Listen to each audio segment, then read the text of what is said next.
Welcome back to Celebrity Radio. It's Alex Belfield talking to some of the world's biggest stars and some of my favourite people, and we've certainly got one for you today. Tiffany, how are you? I'm fine, thank you. Isn't it great when you're so iconic you only need one name? We don't need two. Tiffany, everybody knows who you are. It's a little less complicated, yes, actually. Well, it came because, when I was 14 and signed my first record deal, I had a stepfather and my dad, and I didn't want to hurt anybody's feelings and pick a last name. So I was like, what about just Tiffany? And everybody was like, okay. And then I'm in a good group of people, though, Madonna and Cher. Yeah. So it's definitely led me to hold a one name very, very near and dear to my heart. So yeah, it's very cool.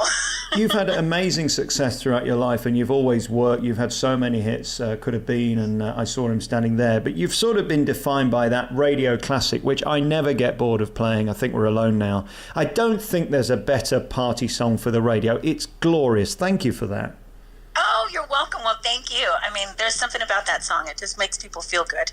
And I'm very fortunate and grateful to be a part of that, I mean, so I've traveled the world, still traveling the world, singing I Think We're Alone Now, still loving it. I don't get tired of the song, believe it or not. And again, people just love it. So there's a magic behind that song.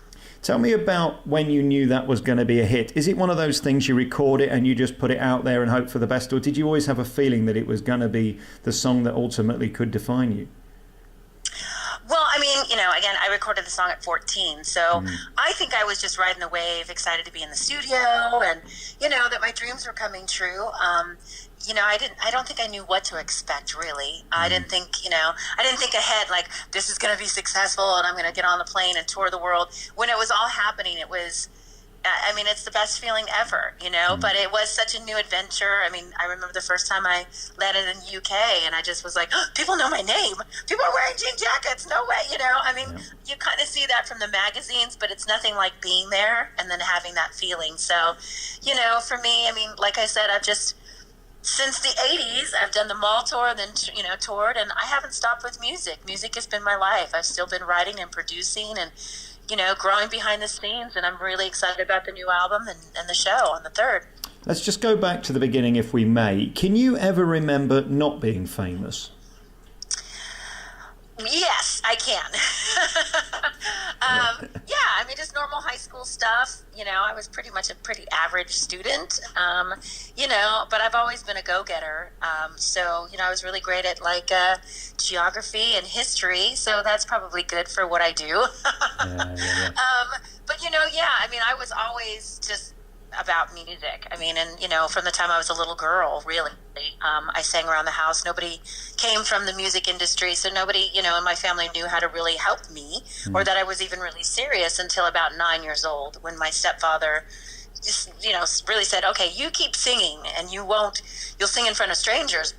Is this something you really want to do? And I was like, definitely. So he took me to a fair here in America. We have these big, huge fairs and live bands and stuff like that. And I guess he had wrangled one of the bands to have me sing, and I had no clue. And he thought, well, if she can get up in front of a few hundred people as a bunch of strangers without any kind of preparation, then this is something I might be interested in finding out how I can help her. So I did. I was never shy. Absolutely. And that still hasn't changed, But I think, this is just my calling. This is what I was born to be in a weird way. And, I'm glad. This is all I've ever wanted. So, I'm committed to touring now. I'm out on the road full time. My fans have been amazing. They've allowed me to do a lot of different types of projects that interest me, work with different producers, and really just not just for my career, but to learn things and have fun in music, and to work with people that I thought would make me grow, or, that would just be a fun thing to do, and I would learn from it, and it would be a fun little project for my fans. So this next album, I think, is going to be, For me, I'm very excited about it. We're doing a different recording process. I'm going to a lot of different places, my favorite places like LA, and being in Nashville, I live in Nashville. And then, now part-time, I live in the UK. So going back and forth and doing a lot of touring, but recording the album, partly in London and partly in different places, like I said, that I love. And working with different musicians and just different mindsets. And it's all kind of come together. Last year, I really put it out there that I wanted to do that. And then all of a sudden, it started happening. And I was like, well, that was easy. How thrilling. But I think I'm just getting lucky. I'm just going to ride the wave. And, sometimes I think there's seasons in your life where you work and you don't see anything happening and you get really frustrated. And, for some reason, it's not coming together. And then there's other times that, you see everything that you've went through and it all kind of comes together. And I think that's where I'm at now in my life. I'm seeing all of this back work, all the early TIFF years, all the early touring, finding your way, doing different projects, working with different people, kind of coming together now. And I'm really relieved, first of all, and I'm also very excited. Incredible. You're coming to London on the 3rd of April 2018, of course, to the Hippodrome Casino. I was just there last week. It's a beautiful venue with sort of a Las Vegas showroom feel about it, and we get to see you sing live. I wonder what it's been like being you, because as I sort of insinuated, you shot to fame at such an incredibly early age, and with Ed McMahon on Star Search and things like that. It's an extraordinary existence, and you seem to have survived it. Not many do. Why were you sort of able to keep your feet on the floor and out of trouble when so many seem to descend when they're a child star? It's a tricky balance, isn't it? Yeah, I mean, I definitely I've had friends that didn't do too well, and I never judge people, and I love them. But maybe that's the situation, is that I was in the thick of it, as a young teenager with a lot of other people around me, and living in LA, and it's excessive, and you have money, and you're famous, and you can pretty much do whatever you want to some degree. And I kind of watched that for some of my friends, and it just didn't work out, and I think I was always a little afraid of that, knowing that I could have that freedom. Yeah. But what was I going to do with it? So my career really has always been, something that I want to do long term. I've always seen myself like, a lifer. And then I think also I had my son at 21. So I think that definitely stopped me from going over the edge, which was really a blessing. I always wanted to have a baby. And, kind of, again, coming from that country past where you take the dogs and the kids and everybody on the bus, and you don't have to really make the difference between do I have a career or a family. They just all roll together, Yeah. And I think I was kind of spoiled like that. It's not so much in pop music, in fact, when I started dating, it was the opposite, a young teenager is not supposed to have a boyfriend, and vice versa. So it was a little different, but I made it work for me, and I'm very glad, like I said, that, I've got great people around me who have let me just be me, for the good, the bad, the ugly, whatever it is. The times that I really was just wanting to go full force in music, no matter what. And then the times that I was like, I'm just wanting to sit here and plant plants in the backyard, in my garden, and hang out, and I really do thank my fans for that too, because sometimes you just have to nurture yourself as well. Yeah. Incredible. And then I wonder about the Me Too stuff, and I have to ask any young woman in show business who was successful, did you ever struggle with that? It's an unfortunate question that we're asking now, but times were different back then. Did you always have protection around you, or were there moments you wish that you could delete from your life and bring people to account for? I'm sure that there was suggestions, and I'm sure I probably, missed it, to be honest with you. Right. I wasn't like, it's taken me a long time to get sharper as a woman. But no, I've never had any of those unfortunate circumstances where, really I had to make a compromise or do things I didn't want to do because I felt, blackmailed, or that people were trying to, give me sexual harassment or anything like that to achieve my goals. So I'm very, very lucky. Again, I know that does exist, and it's been very hard for men and for women, to be honest with you, in this industry. So, for me, it's been more of compromise in my music, compromise in my and my image, compromise of, well, you can't do that because you're the mall girl. So there's been a lot of other challenges for me, but no, I think because I was so young, maybe, and I've always really did have a lot of people around me.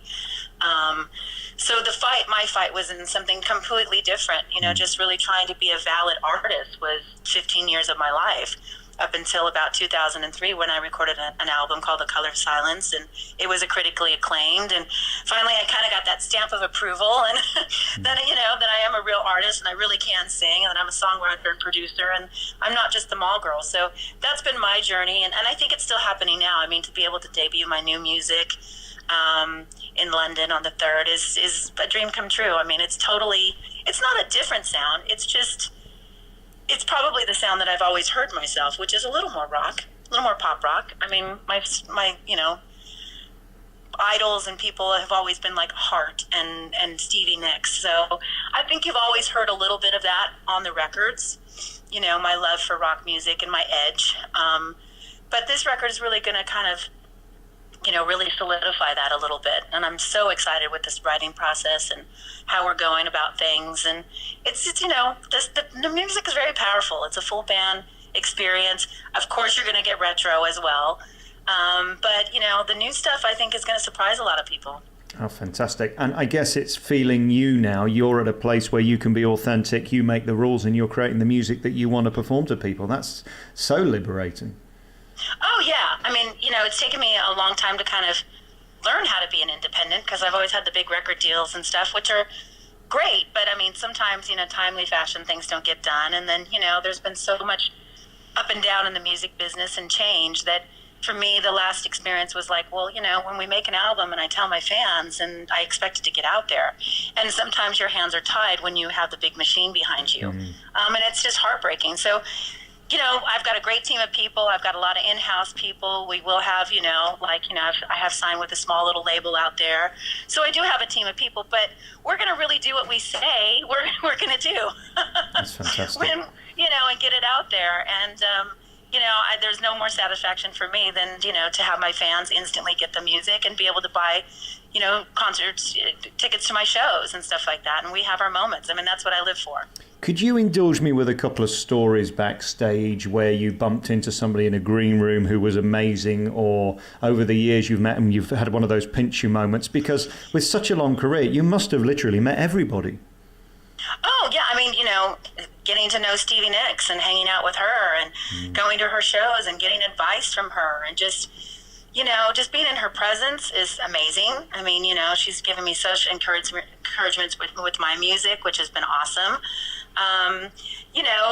There's tons of time meeting Michael Jackson after I knocked off Bad off of number 1, and I Think We're Alone Now was on the charts, and I had to go and meet him like 2 weeks later, and I was like, oh, I don't know if he'll like me. But he was wonderful, encouraging. It was that was amazing.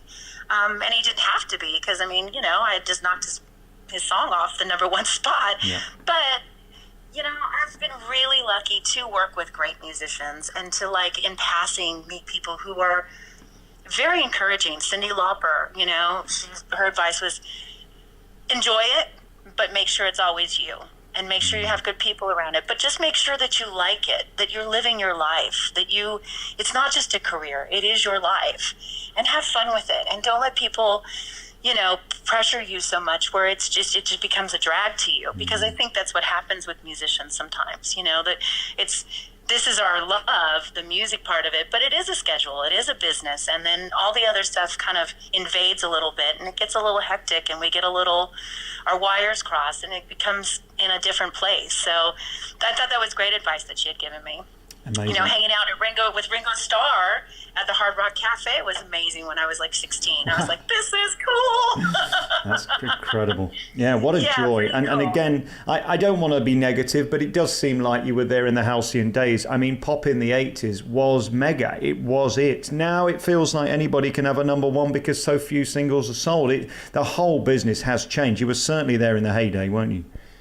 Oh, yeah. I mean, I do pride myself on 17 million records, and I think I was at a really good time when it was the heyday, like you said, when you had billboards and people had to wait for albums a little bit, and there was momentum and excitement about a tour, and I don't know, I think we've lost a little bit of that, and it's at the same time we have some great avenues to, again, for people who are in their bedroom and wanting to be a singer, and they don't have the money, and they can go on YouTube. And, I think we've found some really good gems from that opportunities and those paths. But you're right. I mean, you can sell 5,000, copies now, and it's a big deal. So, I mean, my biggest thing is I think there's room for everybody. But, as an artist, just do the work, I mean, I don't really like, it's so funny because, like, everybody thought I was manufactured. But when I do hear people that are just coming from their bedroom, they're doing, Pro Tools, they really can't sing, and then they're all the rage. I'm like, well,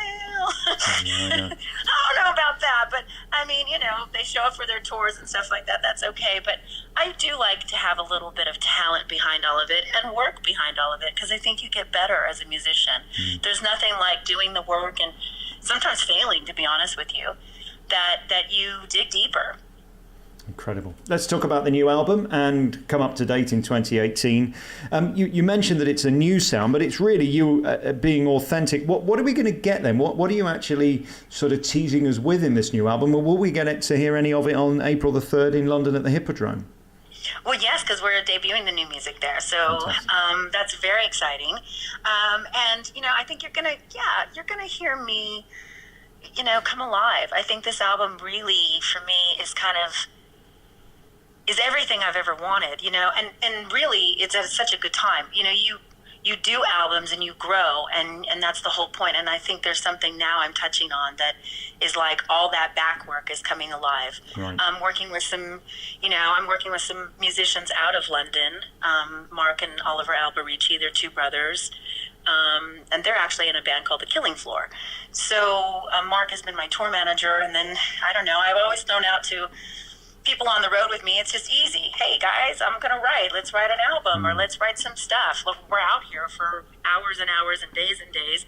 What else would we do but make music? And Mark and I started to write, and we've become quite a great writing team. And we have a lot in common. I mean, he's a big, Led Zeppelin fan. I'm definitely, he loves Stevie Nicks as well. So it was very easy for us to write kind of my sense of that, taking me in that direction, because that's really where I float naturally anyway. And the songs just started to happen. So we've got a single, Worlds Away, which I'm very, excited about. And that led to a next song and a next song. And before I knew it, I was like, we are doing quite well together. Let's just keep writing. Let's not stop the magic. And then, we just recorded it at Rockfield out in Wales. And, it was amazing to be, I've never done an experience like that where we go and we actually stay on the property. And, you stay 2 or 3 nights and all the musicians are there. And so you can work up until 2, 3, 4, whatever. You're just creating music. And some of us were writing, in one room, and some people were tracking in another, and it was just 2 days of nothing but music and food and laughter, so there's nothing better. And I've never really had that experience before, and I think that's the difference on this album, because there's no rush. We're all committed. You've got all these great musicians. We're all thinking of parts together and growing the music right there before our eyes. It's not like a studio session thing where you come in, you kind of tell the player what to play. He might give a little of your creativity, and then you're done in 2 hours. This is kind of old school. It's kind of the way that Led Zeppelin and, like I said, Emmylou Harris, Heart, Fleetwood Mac. This is kind of the way that a lot of records are made and have been made through, a lot of years. And I always wanted to do that, but never did it. And I'm doing it now. Beautiful. Congratulations on everything. Of course, we saw you on the TV a couple of years ago doing that sort of tribute show, if you like, but you've recently been on I'm a Celebrity Down Under at the beginning of the year. How was that? Did you get to eat testicles or anything? I didn't. How disappointing. I thought that was my strength, that I could eat gross things. But I have to say, after my friends came back from the trials, you smell that food on them. It's not even food, but you smell that on them all day long, and they're quite sick after when they come back. Right. And you start to think, I don't think I could do that. Wow. So I stayed 19 days. I did okay. It is really not a joke. It's hard. It really is a hard experience. I think I learned a lot from it. And just, again, having that time to go to South Africa and having a little time for myself. And this is the first time, again, that I've ever been someplace where I've had no managers or family or anything. I was by myself with a bunch of Australians in the jungle. It was different. I mean, usually as like a celebrity, you have everybody around you or my family, but to get on a plane and actually go to Australia, I mean, to South Africa and have to fly there. And a lot of people don't know I stopped flying for many years because I had a lot of bad flights. So it scared me, but I'm up and running again. So again, there was that whole personal growth thing that I thought was going to be really good for me before I start this new musical journey. Incredible. Well done on everything. Thank you so much for your time. You can see Tiffany live in London. We can't wait. April the 3rd. Just put in Tiffany Singer into the Google and you'll find out all the information there. You can book tickets, of course, by the London Hippodrome website. April the 3rd is the date. We're going to see you there. Thank you so much for your time and thank you for the memories. What a beautiful talent and an incredible story. We wish you all the best in the future. Thank you so much. Take care.